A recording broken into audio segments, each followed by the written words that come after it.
नारायण। हरे कृष्णा। कामिका एकादशी व्रत कथा।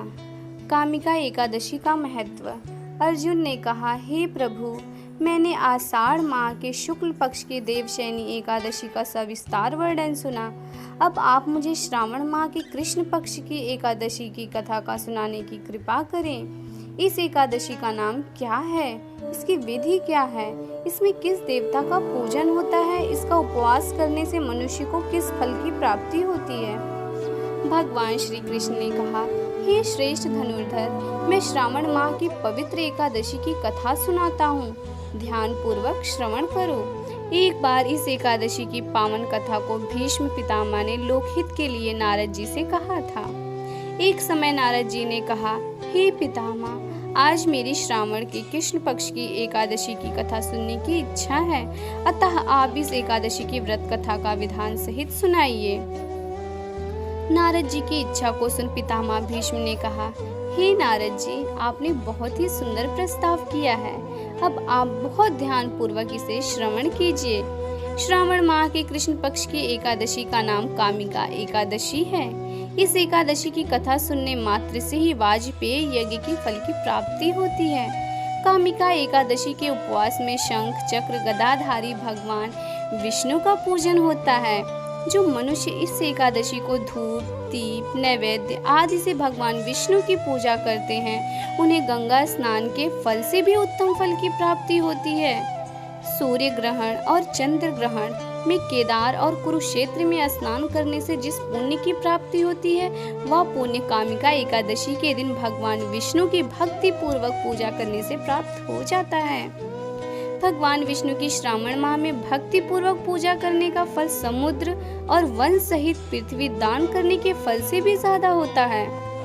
व्यतिपात में गंडकी नदी में स्नान करने से जो फल प्राप्त होता है, वह फल भगवान की पूजा करने से मिल जाता है। संसार में भगवान की पूजा का सबसे ज्यादा फल होता है, अतः भक्ति पूर्वक भगवान की पूजा ना बन सके तो श्रावण माह के कृष्ण पक्ष की कामिका एकादशी का उपवास करना चाहिए।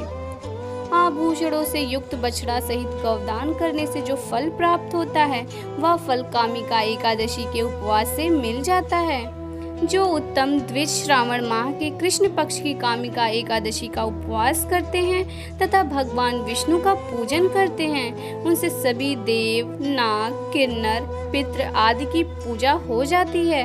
इसलिए पाप से डरने वाले व्यक्तियों को विधि विधान सहित इस उपवास को करना चाहिए। संसार सागर तथा पापों में फंसे हुए मनुष्यों को इनसे मुक्ति के लिए कामिका एकादशी का व्रत करना चाहिए।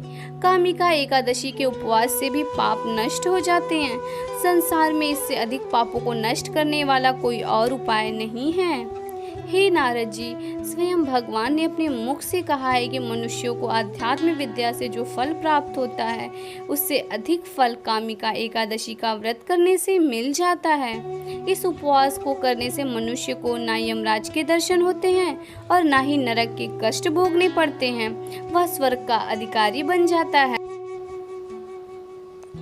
जो मनुष्य इस दिन तुलसी दल से भक्ति पूर्वक भगवान विष्णु या अपने आराध्य का पूजन करते हैं, वे इस संसार सागर में रहते हुए भी इस प्रकार अलग रहते हैं जिस प्रकार कमल पुष्प जल में रहता हुआ भी जल से अलग रहता है। तुलसी दल से भगवान श्री हरि का पूजन करने का फल एक बार स्वर्ण और 4 बार चांदी के दान के फल के बराबर है। भगवान विष्णु रत्न मोती मणि आदि आभूषणों की अपेक्षा तुलसी दल से अधिक प्रसन्न होते हैं। जो मनुष्य प्रभु का तुलसी दल से पूजन करते हैं, उनके सभी पाप नष्ट हो जाते हैं। हे नारद जी, मैं भगवान की अति प्रिय श्री तुलसी जी को प्रणाम करता हूँ। तुलसी जी के दर्शन मात्र से मनुष्य के सभी पाप नष्ट हो जाते हैं और शरीर के स्पर्श मात्र से मनुष्य पवित्र हो जाता है। तुलसी जी को जल से स्नान कराने से मनुष्य के सभी यम यातनाएं नष्ट हो जाती हैं। जो मनुष्य तुलसी जी को भक्ति पूर्वक भगवान के श्री कमल चरणों में अर्पित करते हैं, उसे मुक्ति मिलती है। इस कामिका एकादशी की रात्रि जो मनुष्य जागरण करते हैं और दीप दान करते हैं, उनके पुण्यों को लिखने में चित्रगुप्त भी असमर्थ हैं। एकादशी के दिन जो मनुष्य भगवान के सामने दीपक जलाते हैं उनके पितर स्वर्ग लोक में अमृत का पान करते हैं। भगवान के सामने जो मनुष्य घी या तिल के तेल का दीपक जलाते हैं उनको सूर्य लोक में भी सहस्त्र दीपों का प्रकाश मिलता है। कामिका एकादशी व्रत कथा आइए सुनते हैं। एक गांव में एक वीर क्षत्रिय रहता था। एक दिन किसी कारणवश उसकी ब्राह्मण से हाथापाई हो गई और ब्राह्मण की मृत्यु हो गई। अपने हाथों मरे गए ब्राह्मणों की क्रिया उस क्षत्रिय ने करनी चाहिए, परंतु पंडितों ने उसे क्रिया में शामिल होने से मना कर दिया। ब्राह्मणों ने बताया कि तुम पर ब्रह्म हत्या का दोष है, पहले प्रायश्चित कर इस पाप से मुक्त हो, तब हम तुम्हारे घर का भोजन करेंगे। इस पर क्षत्रिय ने पूछा कि इस पाप से मुक्त होने के क्या उपाय हैं? तब ब्राह्मणों ने बताया कि श्रावण माह के कृष्ण पक्ष की एकादशी को भक्ति भाव से भगवान श्रीधर का व्रत एवं पूजन कर ब्राह्मणों को भोजन करा के सदक्षिणा के साथ आशीर्वाद प्राप्त करने से इस पाप से मुक्ति मिलेगी। पंडितों के बताए हुए तरीकों पर व्रत कराने वाली रात में भगवान श्रीधर ने क्षत्रिय को दर्शन देकर कहा कि तुम्हें ब्रह्म हत्या के पाप से मुक्ति मिल गई है।